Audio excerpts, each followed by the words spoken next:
کوئٹہ میں Hazara democratic party کے chairman Abdul Khaliq Hazara, P T I امیدوار پی بی 41 غفور کاکڑ اور بی این پی کے سینئر نائب صدر ایڈوکیٹ ساجد ترین نے ڈی سی آفس کے سامنے مشترکہ پریس کانفرنس کی۔ پریس کانفرنس سے بی این پی کے سینئر نائب صدر کا کہنا تھا کہ بڑی سیاسی جماعتوں کو الیکشن سے دور رکھنے کی جس طرح کوشش کی گئی ہے، اس سے پاکستان کی اصلی شکل سامنے آئی ہے۔ 55 پولنگ اسٹیشنز ہیں اور 223 ٹوٹل ووٹ بنتے ہیں، جو سیٹیں پیسوں کی طاقت سے خریدی گئی ہیں۔ اگر سلیکشن کرنی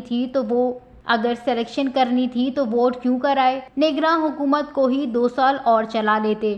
پریس کانفرنس سے ایڈوکیٹ ساجد ترین کا کہنا تھا کہ رزلٹ کے مطابق ملک شہوانی جیت چکے ہیں اور جے یو آئی دوسرے نمبر پر ہے۔ ہمارے پاس واقعے کی ویڈیو موجود ہے۔ 25% پولنگ اسٹیشنز پر مٹیریل موجود نہیں تھا۔ دھاندلی کے خلاف ان کا کہنا ہے کہ ہم بڑی شاہراہوں کو بند کریں گے اور ساتھیوں سے آئندہ کا لاہ عمل طے کریں گے۔ Chairman Hazara democratic party Abdul Khaliq Hazara نے کہا کہ ہماری بدقسمتی ہے کہ ہمیں جعلی لیڈرز فراہم کیے جاتے ہیں۔ آر اوز اور ڈی آر اوز کے سامنے یہ پیراشوٹرز ٹھپے لگا رہے تھے۔ ہمارے پاس ویڈیوز موجود ہیں۔ 450 ووٹ کو 4000 بنا رہے ہیں۔ آپ عوام اور اداروں کے درمیان غلط تاثر پیدا کر رہے ہیں۔ ان کا مزید کہنا تھا کہ لیڈرشپ نیچے طبقے سے بنتی ہے، ورنہ کچھ نہیں ہو سکتا۔ ہم ان اسمبلیوں سے بہت بالاتر ہیں اور ہم عدالت جائیں گے۔ واضح رہے کہ ڈپٹی کمشنر کوئٹہ کے دفتر کے باہر Hazara democratic party, Pakistan Tehreek Insaf, Balochistan national party اور جے یو آئی نے احتجاج کیا۔